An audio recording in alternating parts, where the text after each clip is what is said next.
Greetings, my dear viewer. You're on the channel The Price of Cheating. The channel is for those who appreciate traditional family values and condemn adultery. So be sure to subscribe to the channel.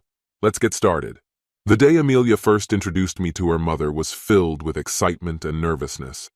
As we approached her house, I gently squeezed her hand, silently reassuring her that everything would go smoothly. Her mother greeted us with a warm smile at the door, but her gaze was more penetrating than I had expected, assessing me from head to toe. When we entered, we settled in a cozy living room where we were served coffee. I tried to charm her with stories about my life and my dreams for the future.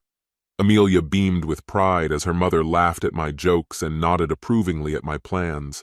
But as the conversation continued, a strange tension began to fill the air.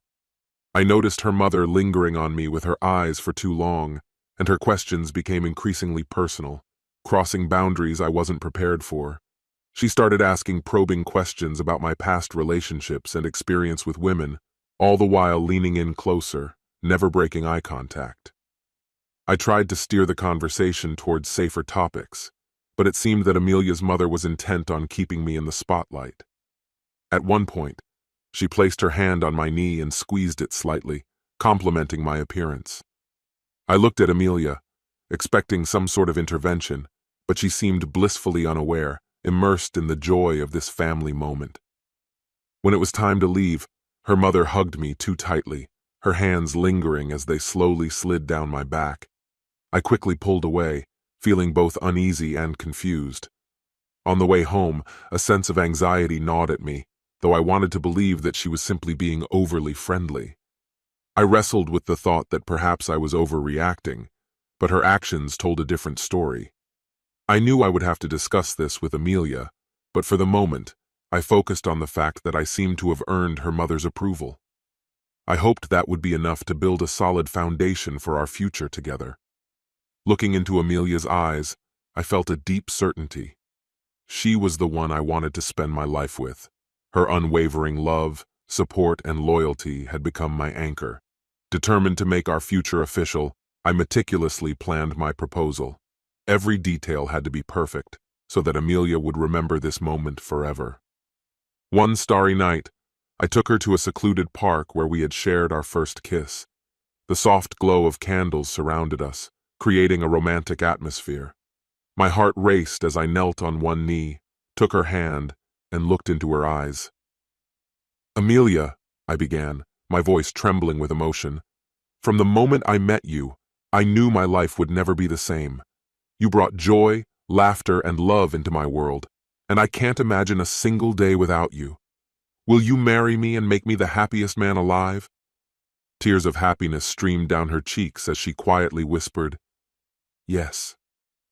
I slipped the ring onto her finger, sealing our promise. Our wedding was beautiful and intimate, surrounded by our closest loved ones. As Amelia walked down the aisle, radiant in her white dress, my heart swelled with pride and love. We exchanged vows, promising to stand by each other no matter what challenges life might bring. As we settled into married life, Amelia continued working at the bar. I trusted her, but at times my protective instincts stirred unease in me. The thought of her working in a place filled with alcohol and unpredictable patrons made me uncomfortable, even though I knew she loved her job. Respecting her independence, I supported her, constantly reminding myself that our bond was strong enough to withstand any external influences. I was her rock, always ready to offer a comforting embrace after a long shift. One evening, as usual, Amelia left for work and I stayed home, expecting a quiet night. I had no idea that this night would shatter everything I believed in.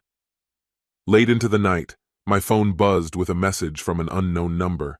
Curiosity got the better of me, and I opened it. What I saw made my blood run cold. On the screen were grainy but unmistakably clear photos of Amelia, my wife, caught in a passionate embrace with a man I didn't recognize. The photos were time-stamped, and they had been taken just a few hours earlier, at the time when she was supposed to be at work. My world collapsed as I stared in disbelief at these images. My mind raced, my heart pounded, and questions swirled in my head. How could she do this to me? To us? Had our entire marriage been a facade? I stared at the evidence before me, unable to deny what was plainly presented right in front of my eyes. It was undeniable, devastating. The message that accompanied it was no less shocking. The sender, claiming to be one of Amelia's colleagues, was blackmailing me. He demanded an outrageous amount of money to keep quiet about Amelia's affair. If I refused, he threatened to tell everyone, our friends, family, and even her boss. I sat frozen, my mind reeling from the betrayal and extortion I now faced. In just a few moments, my world had been turned upside down. I was paralyzed, unsure of what step to take next. Part of me wanted to confront Amelia immediately, demand an explanation, force her to look me in the eyes and admit the truth. But another part of me, more rational and restrained, understood the need for caution. I couldn't let my emotions take over. I needed more proof to make sure this wasn't some cruel joke or elaborate lie, and I had to figure out how to handle the blackmail without destroying our lives and reputations. Standing there, clutching the phone with the incriminating photos, I felt conflicting emotions battling within me. Anger, betrayal, pain, all of it flooded my thoughts at once. Amelia, the woman I trusted more than anyone in the world, had thrown everything we built away. I took a deep breath, trying to regain my composure, when suddenly I heard the sound of the front door opening. Amelia walked in, looking tired, and there was something anxious in her expression. She glanced at me, and for a moment, guilt flickered in her eyes. "Luke, what's wrong?" she asked, her voice filled with concern. I raised the phone with the photos in my trembling hand, barely able to contain my anger. "You know exactly what's wrong, Amelia," I growled, trying to keep my voice steady. "How could you do this to me? To us?" Her eyes dropped to the photos, and the color drained from her face. She took a small step back, her lips parting in shock. "Luke, I can explain." "Explain?" I interrupted, my voice rising. "Explain how you betrayed me? How you destroyed everything we had for some meaningless fling?" Tears started streaming down her face, but I was too consumed by the weight of her betrayal to feel anything but rage. "It was a mistake, Luke," she pleaded. "It meant nothing. I love you, only you." I recoiled from her touch, the word love now feeling like a cruel joke. "Love?" I spat. "You don't even know what that word means. If you loved me, you wouldn't have done this. You wouldn't have lied, made me into a fool." Her sobbing grew louder, but to me it became just background noise. Everything we had, everything we planned. Now it felt like a cruel joke. "I can't, Amelia," I said, my voice trembling. "I can't even look at you without thinking about what you did, without feeling this pain." "Please, Luke," she begged, her voice full of desperation. "Don't say that. We can fix this. I'll do anything to make things right." But deep down, I already knew this couldn't be fixed. The trust between us was shattered, beyond repair. I felt something inside me growing cold, the love I once had for her turning into something distant and frozen. "I need time, Amelia," I said quietly. "Time to process all of this. I can't be around you right now. I don't know if I ever can." Her face twisted in pain, but I was too numb to care. I turned away from her, grabbed my keys, and headed for the door. I needed space, air, something, anything to clear my head. As I stepped into the night, I felt the cold apathy settling over me. The anger and heartache were still there, but they felt muted, buried under a layer of ice. As I left the home we once shared, I realized that our relationship would never be the same. The damage was too great, too irreparable. And as I drove through the darkness, my mind was a storm of emotions swirling under the weight of betrayal. I couldn't shake one thought. Would I ever be able to trust anyone again? I headed to the only place where I could find a little bit of comfort, Amelia's mother's house. When I arrived, she met me at the door, her face filled with concern. "Luke, what happened? You look terrible," she said, inviting me in without hesitation. I sank heavily onto her couch, and the weight of everything I had been carrying hit me like a tidal wave. "It's Amelia," I barely managed to whisper. She cheated on me." Amelia's mother sat down beside me, placing a hand on my shoulder as if to comfort me. "Oh, Luke, I'm so sorry," she said with compassion in her voice. I just can't believe she could do that." Finally, the tears broke free, and as I cried, she embraced me. Her arms were warm and soothing, like a lifeline in the chaos of my mind. I clung to her, grateful for her support when I had nowhere else to turn. As the weeks passed, I started spending more and more time at her house. She became the only light in the darkness surrounding me. We talked for hours, reminisced, laughed, and gradually a faint glimmer of hope began to emerge in my life. One evening, we were sitting together on her porch, sharing a bottle of wine as the sun set. Something shifted between us. Our eyes met, and before I knew what was happening, we began to kiss, our lips meeting with an unexpected passion. We pulled back, confused by what had just occurred. "Luke, we can't do this," she whispered, but I saw the internal struggle in her eyes. "I know," I replied, my voice full of emotion, "but I can't stop feeling what I feel. You were there for me when no one else was, and I think I'm falling in love with you." She hesitated then, as if surrendering to the inevitable, kissed me again and held me close. We gave in to the attraction that had been building between us, and our bond deepened in secret. Weeks turned into months, and though we tried to keep our relationship hidden, Amelia began to suspect something. She noticed the lingering glances, the private conversations, the way her mother and I instinctively gravitated toward each other when we were in the same room. One day, as I was leaving her mother's house, Amelia confronted me. "What's going on between you two?" she demanded, her voice filled with anger and betrayal. I felt a bitter satisfaction looking into the face of the woman who had destroyed me. "What's the matter, Amelia?" I asked coldly. "Don't like the taste of your own medicine?"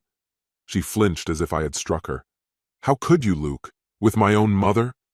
I laughed, loud and bitter. "You're the last person who has the right to talk about betrayal, Amelia. You destroyed us. Now you'll have to live with the consequences." I left her standing there, shocked and broken, but a strange sense of emptiness overtook me. I had sought revenge, and I found it. But at what cost? I had become what I despised, a betrayer, a liar. As I drove into the night, I couldn't shake the feeling that I had lost a part of myself. The man I used to be seemed unreachable, and I wondered if I'd ever find him again.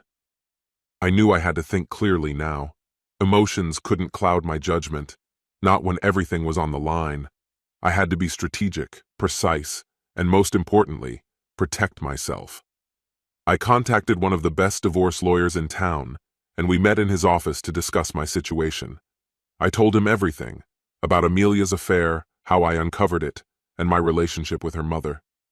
He listened without judgment, his face a mask of professionalism. "Luke," he said, leaning forward, "given everything you've told me, we have a strong case.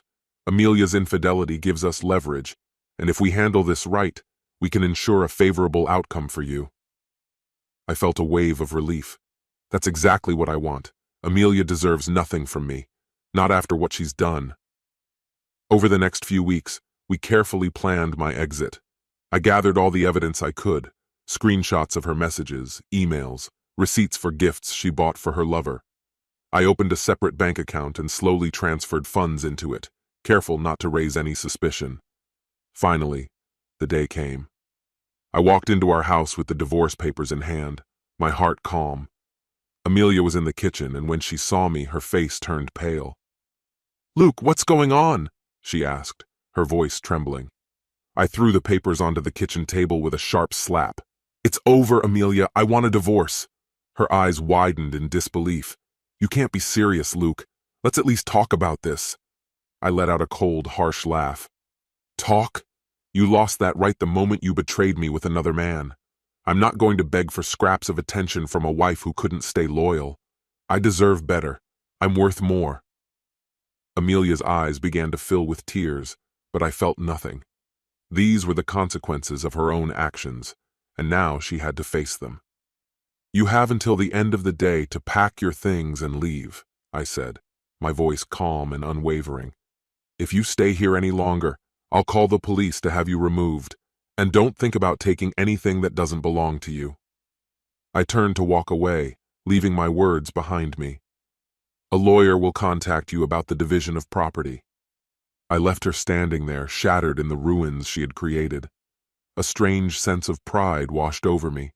I was taking my life back, and I wasn't going to let anyone, not her or anyone else, steal my control from me again.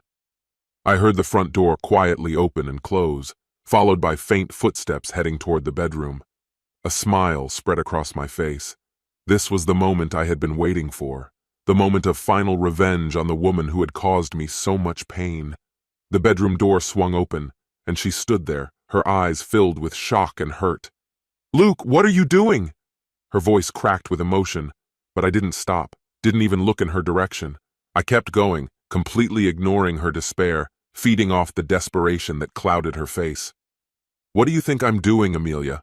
I asked coldly, with a mocking tone. "I'm giving your mother a night she'll never forget." Amelia's mother, with me, was entirely caught up in the moment. "Luke," she gasped, "don't stop! Please don't stop!" Amelia froze in the doorway, her face streaked with tears. "How could you do this to me?" she whispered, her voice barely audible over the rhythmic sounds in the room. I let out a sharp, bitter laugh. "How could I do this to you? That's funny, considering you destroyed our marriage for a meaningless fling at a bar. You made me this way, Amelia. This is all on you." I saw the realization hit her. Her actions had consequences. She had pushed me to this breaking point. "Luke, please," she begged, her voice weak and fragile. "I never wanted to hurt you." But it was too late. Too late for regrets, too late for forgiveness. The wound was too deep, the betrayal too complete. This was my moment of triumph, and nothing she could say or do would take that away from me. I stood up and looked her in the eyes, my gaze cold and unforgiving. "Get out," I whispered, my words dripping with venom. "Get out of my house and never come back." Amelia ran, her sobs echoing through the hallways as she fled. I watched her disappear, a wave of satisfaction washing over me. I had won. I had taken back my life, and nothing, not even her broken state, could take that from me. Later that night, I walked into a bar with my head held high. The room buzzed with whispers and stares. News of our divorce had spread quickly. But I didn't care. Let them gossip. Let them judge. I was free, and now no one could touch me. I went through the fire and came out of it stronger than ever. As I settled on a stool at the bar, I ordered a drink, doing my best to ignore the stares and whispers around me. The patrons were clearly curious, eager to discuss the collapse of my 3-year marriage. Some even dared to approach, offering empty condolences or fishing for juicy details. But I cut them off mid-sentence, making it clear that I wasn't interested in their pity or their intrusive questions. Taking a slow sip from my glass, I couldn't help but get lost in the memories of what I had endured. The betrayal, the heartbreak, the all-consuming rage, it was all so overwhelming at first, but I refused to let it destroy me. Instead, I channeled my energy into healing, focusing on rebuilding my life and reclaiming my sense of self. Step by step, I began to move forward. The journey was far from smooth. There were days when the weight of it all nearly crushed me, when all I wanted was to hide away and let the world forget I existed. But I forced myself to keep going, to push through the darkness. Over time, I grew stronger, more resilient. And now, sitting among people who thought they knew my story, I felt an immense sense of pride in what I had achieved. I had survived the worst chapter of my life and emerged better, more confident in myself. No judgment or opinion from anyone could dictate my future. This was my path, and I was steering it on my own terms. Finishing my drink, I stood up, ready for whatever challenges lay ahead. The road to recovery had been long, but I was determined to walk it with unshakable confidence. No matter what anyone thought or said, I knew my strength. I knew my resilience. I left the bar with my head held high, more resolute than ever. The divorce was final and I was free, free from the lies, the betrayal, and the pain that had clouded my life for too long. As I walked down the street, I couldn't help but think of Amelia, of how she had begged me for forgiveness. She cried, pleaded, made promises that she would change, swore she would never hurt me again. But I'd heard it all before, and now her words meant nothing to me. I had given her everything, my love, my trust, my unwavering devotion. And in return, she had thrown it all away for a fleeting fling with some guy she barely knew. It was unforgivable. The pain she caused left scars, but I refused to let her actions define my life. I was someone who knew his worth, strong, independent, and fully capable of finding happiness without anyone's approval or recognition. As I kept walking, I thought about all the men who might have forgiven her, the ones who would justify her actions, forgive, and allow themselves to be taken for granted again. But that wasn't me.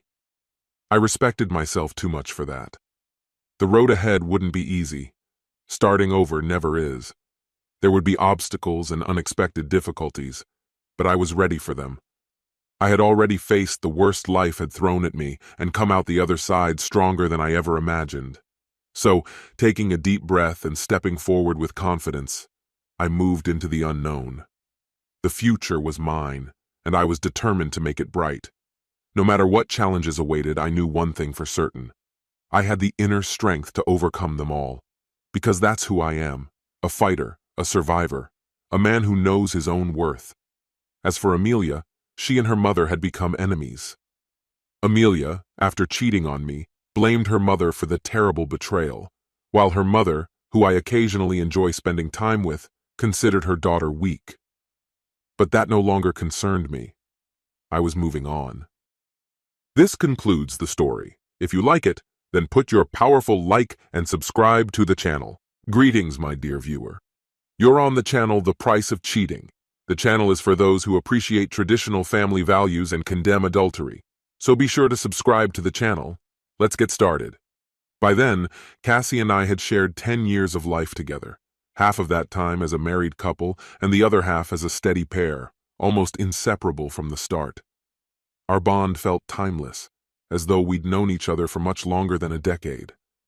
While I had a few relationships before Cassie, she'd only been involved with one other man, or so I believed. Our marriage was strong, progressing exactly as we had envisioned. Both of us had stable jobs, and we'd saved up enough to begin searching for our first home together. Starting a family would come next, as planned. My career in structural engineering was thriving, and Cassie had decided she would step back from her own job to stay home when the time came. She was as mesmerizing as she had been when we first met, chestnut hair grazing her shoulders and a fringe framing her dark, expressive eyes that sparkled when she laughed. Standing just 5'3", Cassie had a presence that felt much larger. Her figure was graceful, with a defined waist and strikingly proportioned hips. I, on the other hand, saw myself as rather average, nothing particularly remarkable. Just under 6 feet, under 200 pounds, my only real physical bragging right was my thick head of hair, still untouched by time.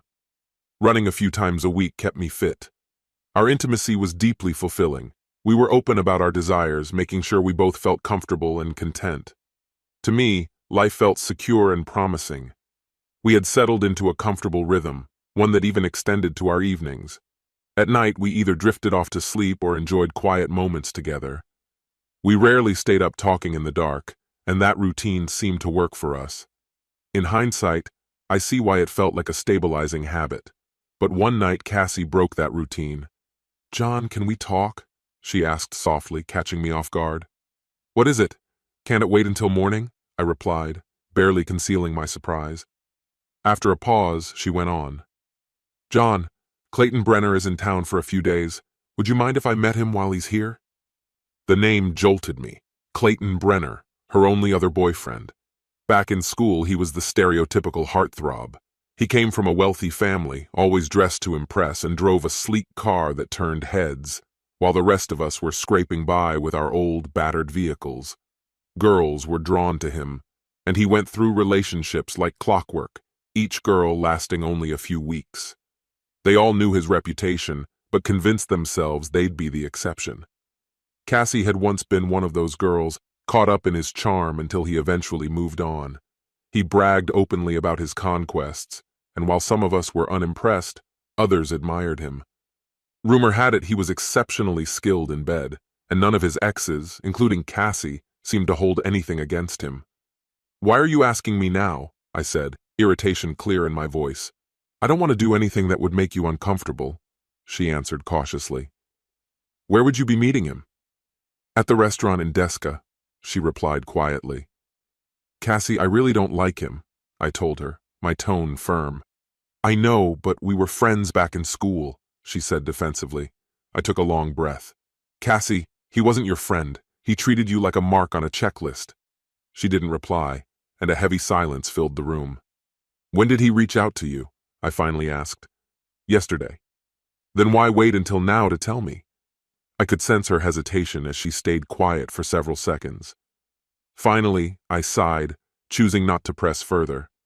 I'm done talking about this. You decide. Do what you think is right. I turned away from her, hoping that would end the conversation. A while later, I heard her soft, stifled sobs, muffled against her pillow. I was shocked. Cassie had never cried like that before. I lay still, pretending to sleep, but her quiet weeping persisted, lingering in the silence until she eventually drifted off. That night seemed to last forever. Why was she crying because I didn't want her to meet an old boyfriend? Why wait a full day before telling me he'd contacted her? And why did he even reach out to her after all this time? Those questions gnawed at me in the dark, and that night became one I'll never forget. Our conversation had been brief, lacking the depth to stir any real emotion from her, no tears or confessions. It felt like something vital had slipped away from me, an elusive truth just beyond my grasp. I spent the entire night awake, wrestling with the haunting feeling that I had missed something crucial. There was, in fact, a clear solution. I just had to ask her. Had she met him already? What drew her in? Was she considering being with him, or had it already happened? These questions looped through my mind relentlessly, nearly driving me to the edge, but I understood that asking directly was not an option. I needed her to offer the truth on her own, without any pressure from me. I felt this principle deeply. I wouldn't take shortcuts. If she decided to tell me, fine, but I wouldn't push. When I glanced at the clock, it was nearly 5 a.m. I slipped quietly out of bed and made my way to the bathroom, careful not to disturb her. Still, my thoughts kept spinning. I tried distracting myself with small mental exercises, but nothing worked to quiet my mind. Before leaving the bathroom, I noticed the laundry basket. I lifted the lid slowly, peering inside.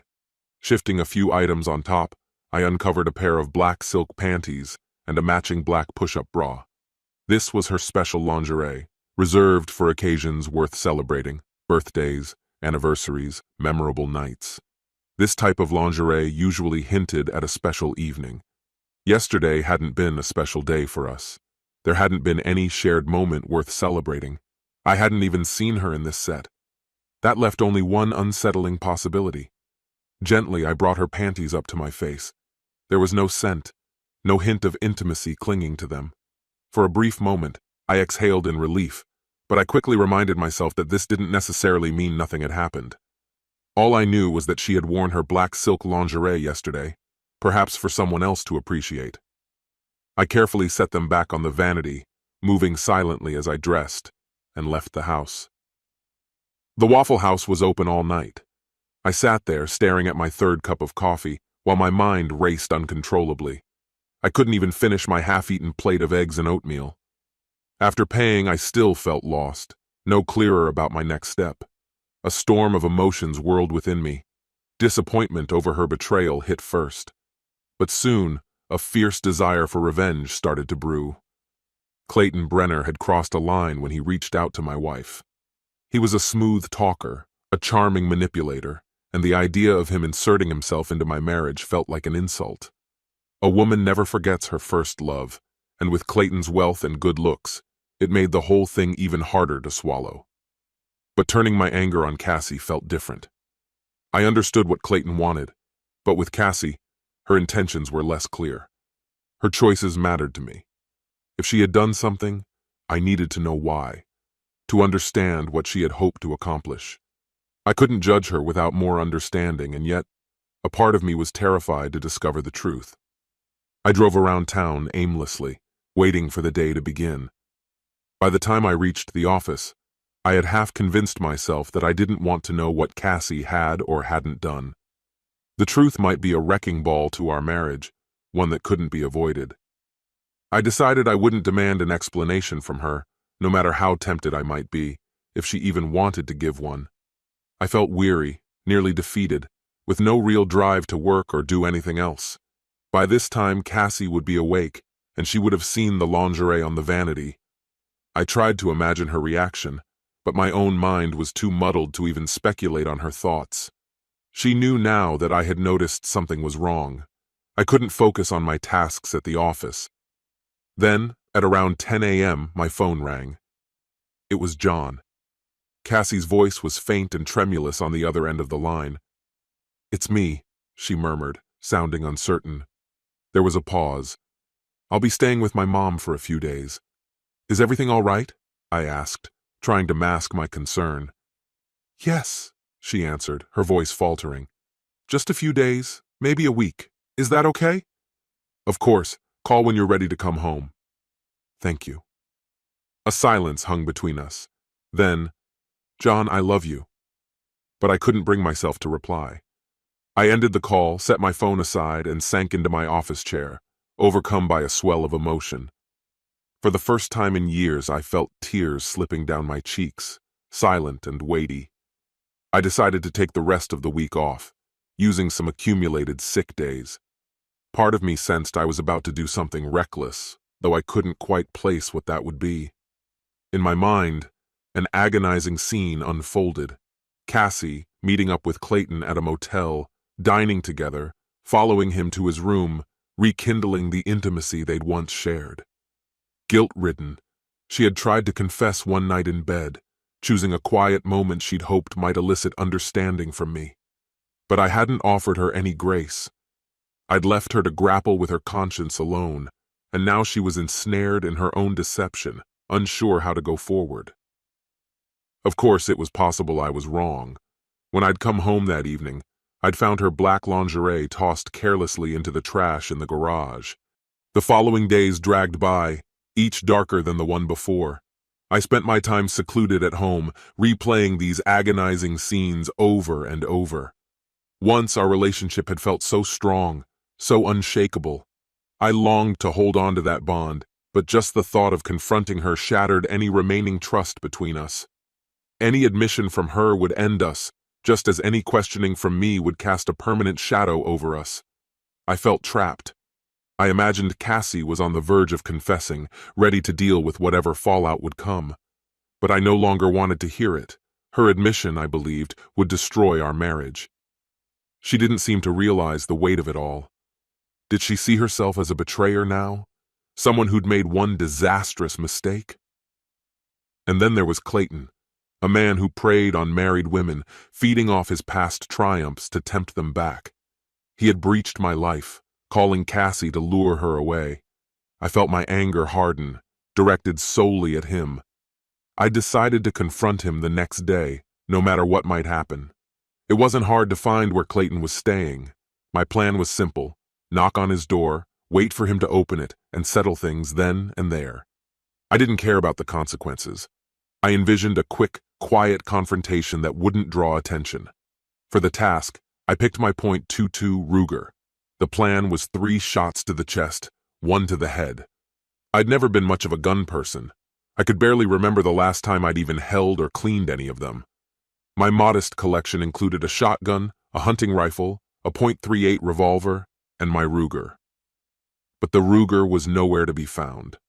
I searched high and low, even racked my brain to remember if I'd loaned it to someone, but nothing came to mind. So I grabbed my Smith & Wesson instead and drove to the Deska Inn, committed to my plan. When I arrived, things didn't go as expected. The motel was surrounded by police cars. I quickly shoved the gun under the seat, got out of the car, and strolled toward an officer, keeping my demeanor calm.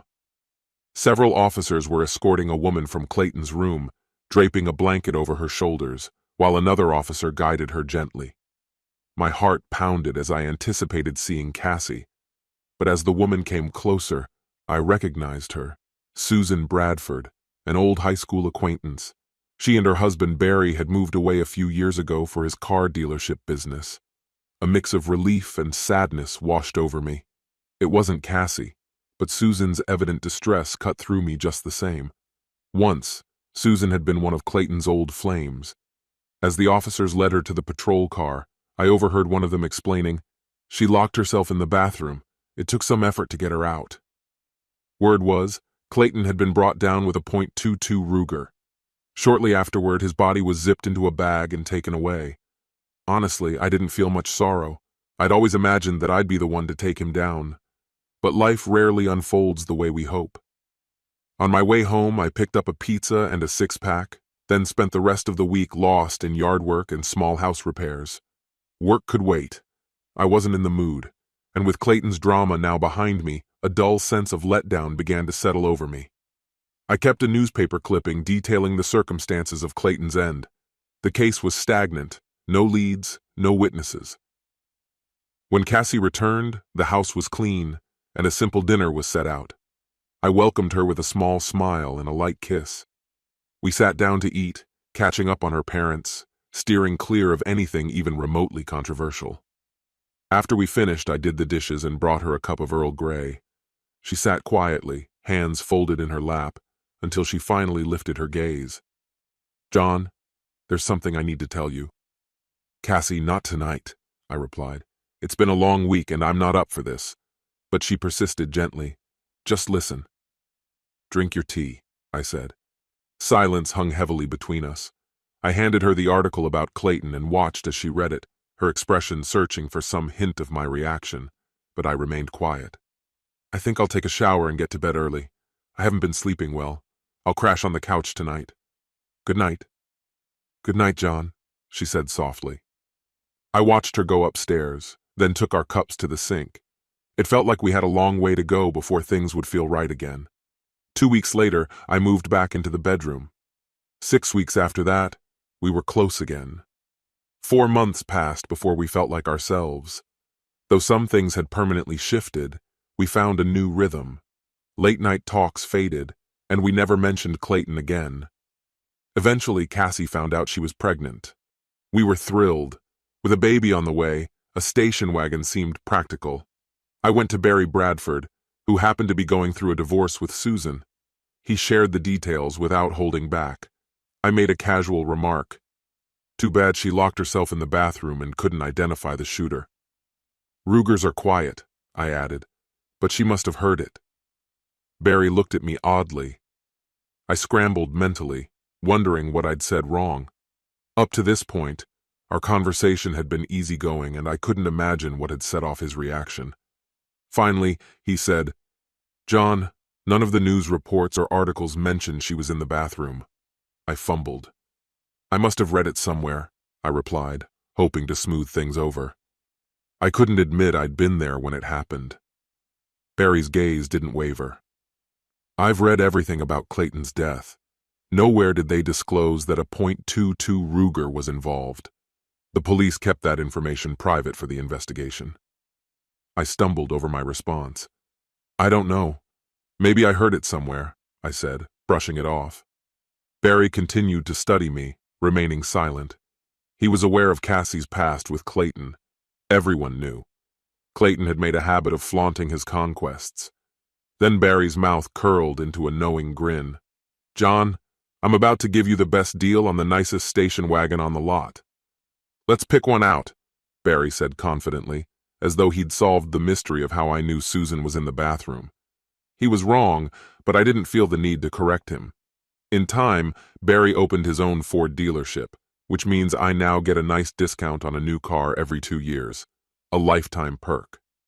Cassie and I have built a joyful life with our 2 wonderful daughters. Our marriage only grew stronger over the years, with only a few minor bumps along the way. At social gatherings, Cassie had a habit of staying close by. Whenever a bold guy tried his luck with her, she'd make her way over to me, slip her hand in mine and whisper, "It's time to go." I always knew what she meant. This happened often, as Cassie had developed into a striking woman with an undeniable charm. She was aging gracefully, and it hadn't gone unnoticed. Friends would chuckle about her ritual. Whenever we left early, they'd speculate on who had flirted with Cassie and joke about having words with him later. It turned into a lighthearted game among our group. Our 20th high school reunion was held in Lancaster. Reunions are predictable events, handshakes, small talk, and reminiscing. The night was going smoothly, and we were having a good time. As the evening wound down, a poised, elegant woman approached our table. It was Janet Brenner, Clayton's widow. She extended her hand and asked if I'd like to dance. I looked to Cassie, who nodded her approval. Janet and I shared a slow dance, and I made sure to keep my emotions in check. When the song ended, we lingered on the dance floor, and Janet held my hands in hers. Clayton had an electronic planner, she said. After the police returned Clayton's belongings, the planner was still powered on. The authorities hadn't examined it, so she read it cover to cover, over and over, until she finally destroyed it. She said she'd been waiting for this moment to thank me for making her last 12 years so fulfilling. Her new husband was the best thing that had ever happened to her, and she believed that wouldn't have been possible without me. Though I understood what she was implying, I knew she had it wrong. But I didn't see any harm in letting her believe it. I kept my face expressionless, letting her share her thoughts. Though I wasn't sure what she'd found in Clayton's planner, she seemed convinced I'd been her liberator. She leaned in and placed a soft kiss on my cheek. As I glanced back, I saw Cassie watching us closely. I escorted Janet back to her table, where a tall, imposing man stood up to greet her. "John, this is my husband, Harold Stanton. Harold, meet John Wagner." Harold shook my hand with a grip that turned my knuckles white.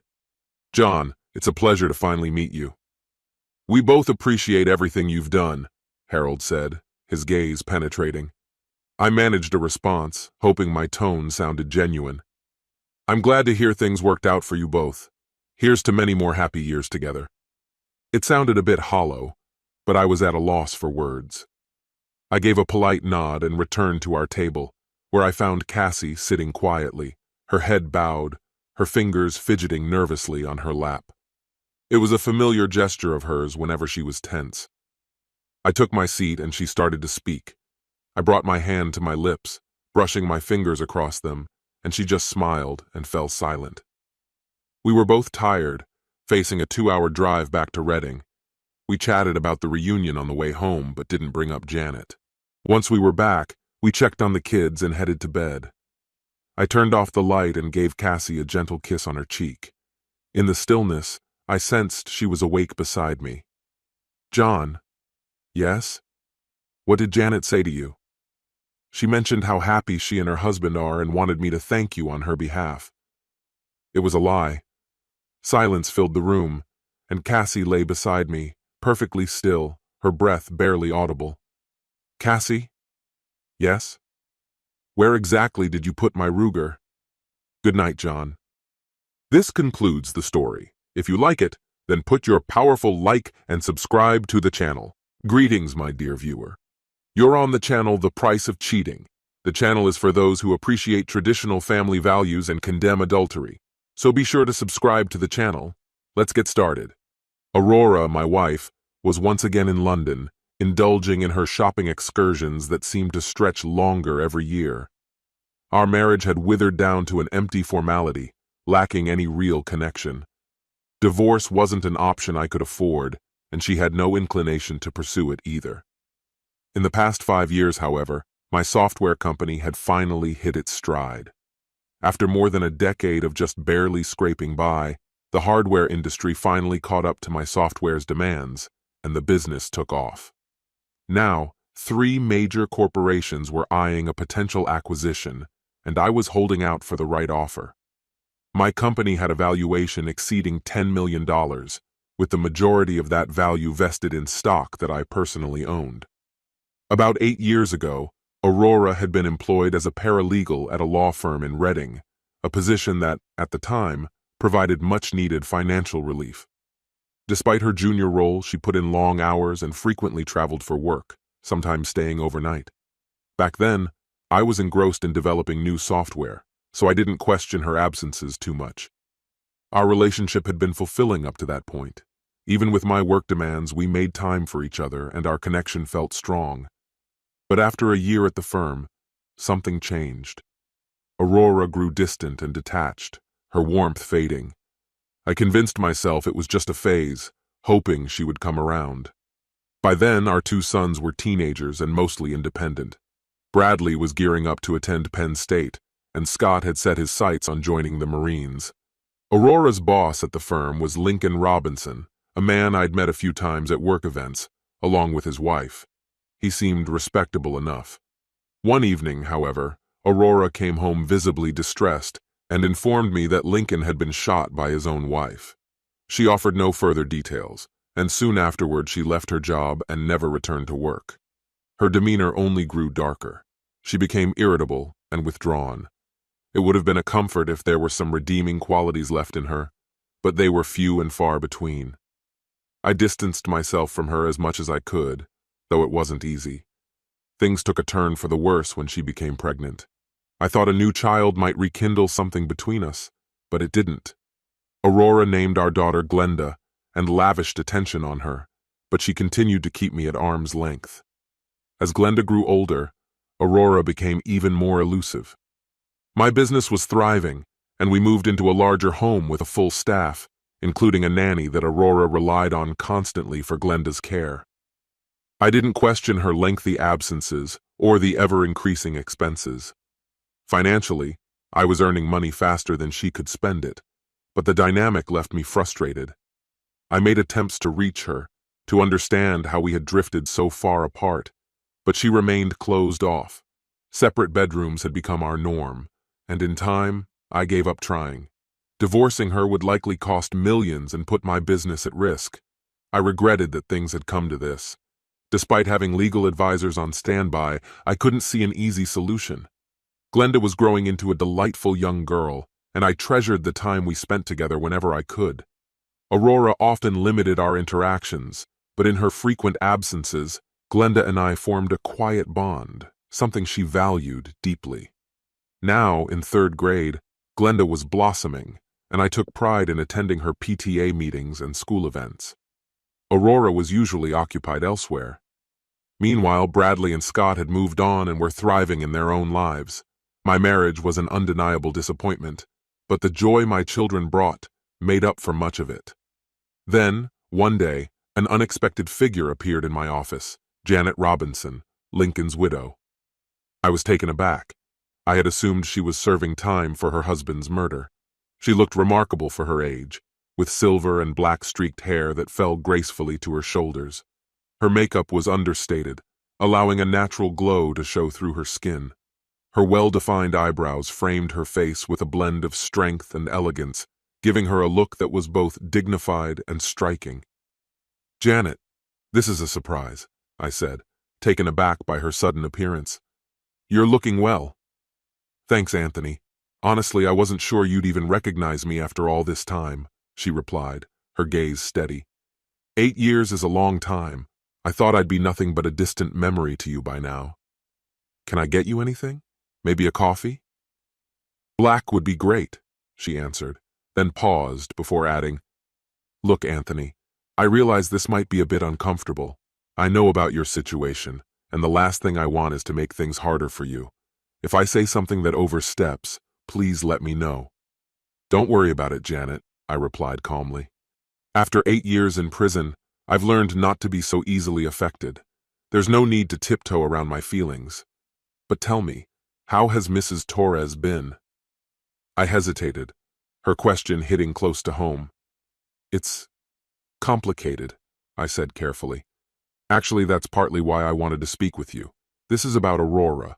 I'm not here out of bitterness or to dig up old wounds, but there are things I need clarity on. Some matters just need to be put to rest." Setting her coffee on the table, I chose to sit across from her, away from my desk, hoping it would make her feel less formal. After pressing the intercom, I instructed my secretary to hold all calls. "Janet, did you follow the trial at all?" She shook her head. "Not really. Aurora told me bits and pieces, but I was completely consumed with getting the business up and running at the time. Aurora didn't say much either. I assumed she was grieving, but looking back, I think there was more going on than I realized." "Anthony," she began in a serious tone, "what I'm about to share might shock you. I don't want to make this harder than necessary, so if you need me to stop, just let me know." "Maybe we should have chosen scotch over coffee," I joked weakly. She managed a small laugh, but the tension between us remained heavy. That day, she began slowly, when I shot Lincoln, he was planning to leave me. He intended to run away with Aurora. He'd come to the house just long enough to serve me divorce papers. Your wife was waiting in the car. Once he was done with me, they were going to see you. I stared, unable to hide my shock. I had no idea, I murmured. I'd known about their affair for a while, she admitted quietly. I had photos, even other proof. The divorce itself didn't surprise me. I was expecting it. But there was more to it, Anthony. I sat there, letting her words sink in as she continued. Lincoln always wanted a family, but we couldn't have children. He constantly blamed me, made me feel like it was my fault. That day he told me Aurora was pregnant. She was going to give him the family he'd always dreamed of. Her voice faltered, and she looked away. I tried to leave, but he kept throwing insults at me, tearing me down, making sure I felt completely worthless. I reached a breaking point, lost control, grabbed the revolver from a drawer. After that, everything is a blur. So, Glenda, are you saying my daughter Glenda is Lincoln's child? I asked, feeling the ground shift under me. Glenda isn't Lincoln's, Janet said firmly, though I'm sure Aurora believes otherwise. Confused, I pressed further. Can you explain that? Contrary to what Lincoln thought, I wasn't the problem. I'd had myself tested several times, and there was never an issue. Eventually, I had his sperm tested. Lincoln was sterile, Anthony. He could never have fathered a child, though I never told him. Glenda was Lincoln's mother's name, Janet added gently. I assume that's why Aurora chose it when she learned she was pregnant. As the weight of her revelations settled over me, I felt the undeniable impact. We both knew that the truth would bring lasting repercussions, demanding a closure neither of us could easily find. Aurora had chosen the name herself, though I never quite understood her inspiration. But you're right. She believes Glenda is Lincoln's daughter. This revelation really clarifies a lot. Care for another coffee? No, thank you, I replied. But I do have a few more things to go over if you're sure you have the time. We're good, she reassured me. Perks of calling the shots around here. Janet was unfazed. When I was sent to prison, everything at home got packed into storage, including Robert's briefcase. I was going through it last week and came across these. Janet handed me the original divorce papers Aurora had intended to give me the day Lincoln was shot. Every detail was finalized, signed, dated, and notarized. Since both Aurora and Lincoln worked at a law firm, the divorce terms were meticulously drafted. Is this still enforceable? I asked, raising an eyebrow. Janet laughed. I'm no attorney, so I couldn't say. But check out paragraph 7. She gives me full custody of all the children. Wow, I said, processing the implications. If Aurora learned I could get custody of Glenda, she'd lose it. The boys are adults now, but if I could claim her daughter, that would drive her over the edge. Can I take these to let my legal team review? Go right ahead, Anthony, she said. They don't mean anything to me. Thank you, I appreciate that, I said. Janet then produced 2 manila envelopes. You may or may not want to see these. The smaller envelope has photos my detective gathered. They're explicit. They're no use to me, but they could be helpful to you. The larger envelope has the investigator's report and other documents. Go through them and see if anything stands out. Thank you, I replied. I'd prefer not to look myself, but I'll pass them on to my lawyer along with the other papers. We sat in silence for a moment, each studying the other. Janet was impressive, and I was grateful she'd made the effort to meet with me. I should let you get back to work.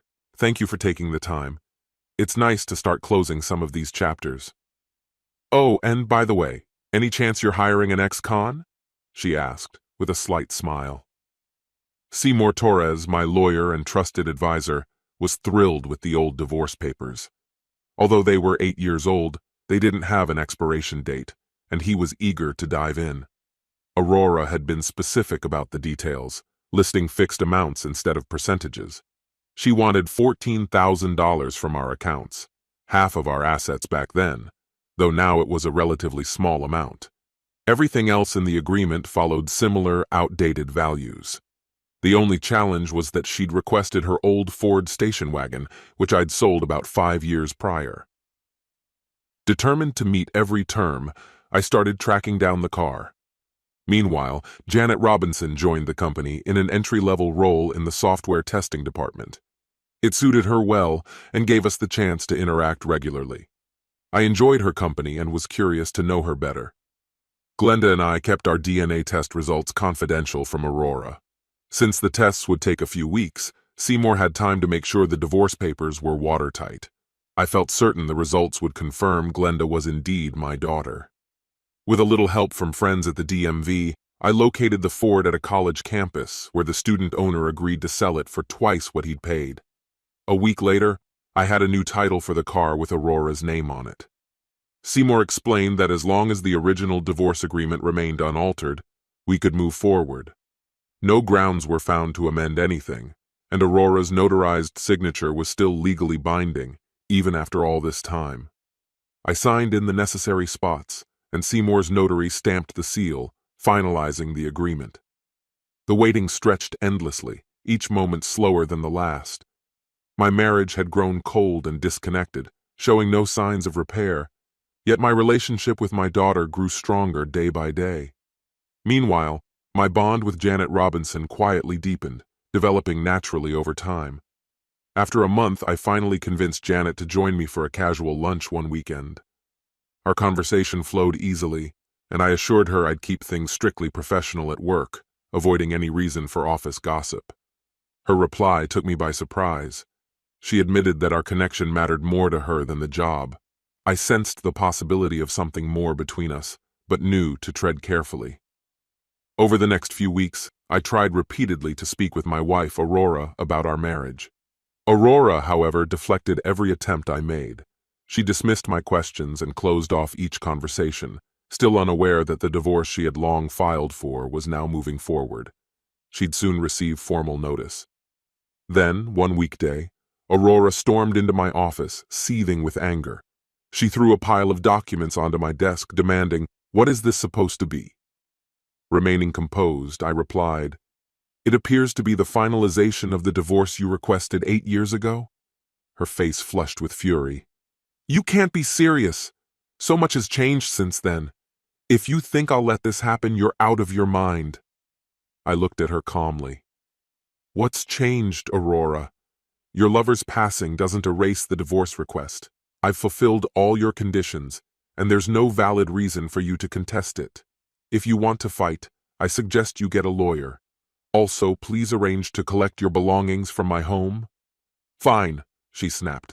"I'll get this ridiculous notice overturned, and believe me, you'll regret this. Glenda and I are leaving now, and I'll send someone tomorrow for the rest of my things." "Actually," I responded evenly, "if you check paragraph 7, you'll see you voluntarily granted me full custody of Glenda. Until we resolve this legally, she stays with me. And if you attempt to take her without permission, I won't hesitate to call the authorities." Aurora's anger intensified. Her face reddened, neck muscles taut, her voice rising to a shout. She trembled with rage, her words laced with venom. I stood silently, unmoved, watching her fury unfold. Finally, she snatched the papers from the desk and stormed out, leaving a quiet that felt like peace. Settling back into my chair, feeling a sense of relief, my secretary entered with a cup of coffee, offering a sympathetic smile without saying a word. I spent the rest of the afternoon closing accounts, canceling credit cards, and handling other financial details. Seeking familiar comfort, I called Janet, who happily agreed to join Glenda and me for dinner. I was grateful for her warm presence. That evening, Janet and Glenda connected effortlessly, engaging in lively conversation that I hadn't expected. My plans were shifting in unexpected but welcome ways. A few days later, my attorney, Seymour, informed me that Aurora had hired a lawyer and a meeting was set to discuss the divorce terms. A family judge would oversee and mediate any disputes. According to Seymour, Aurora's attorney wasn't hopeful about overturning the divorce, but focused on negotiating custody of Glenda as part of a revised arrangement. I agreed to the discussion, but stood firm on maintaining custody. The meeting began with a review of Aurora's original demands.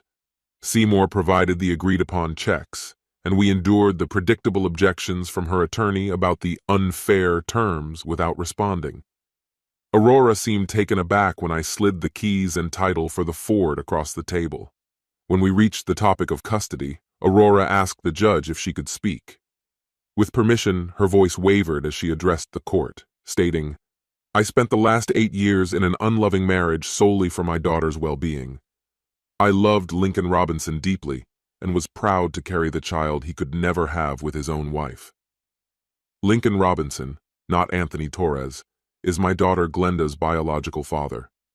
Anthony Torres has no rightful claim to her, and I cannot allow her to be raised by anyone other than me, the mother of the man I loved. For this reason, I am seeking full custody of Glenda." The judge, who had been listening in silence until this moment, finally broke the quiet. "Mrs. Torres, are you testifying that Glenda Torres is the result of a relationship with Lincoln Robinson during your marriage to Anthony Torres?" "Yes, Your Honor," I responded, though the term affair felt too crude. "Lincoln and I were deeply in love, true partners. It never felt like an act of betrayal, though I realize how it may seem. Lincoln and I were planning a life together when he tragically passed away. Glenda is our love's legacy, and I do not want Mr. Torres to have any connection to her. Normally, such a revelation would undermine a custody case, especially considering the infidelity involved," the judge noted. "However, if the facts support your statement, the court may need to reconsider the situation." He turned to Seymour, my lawyer. "Do you have any evidence to present?" Seymour and I shared a quick, knowing look. "Are you ready to proceed?" he asked in a low tone. "Yes, let's go ahead," I confirmed.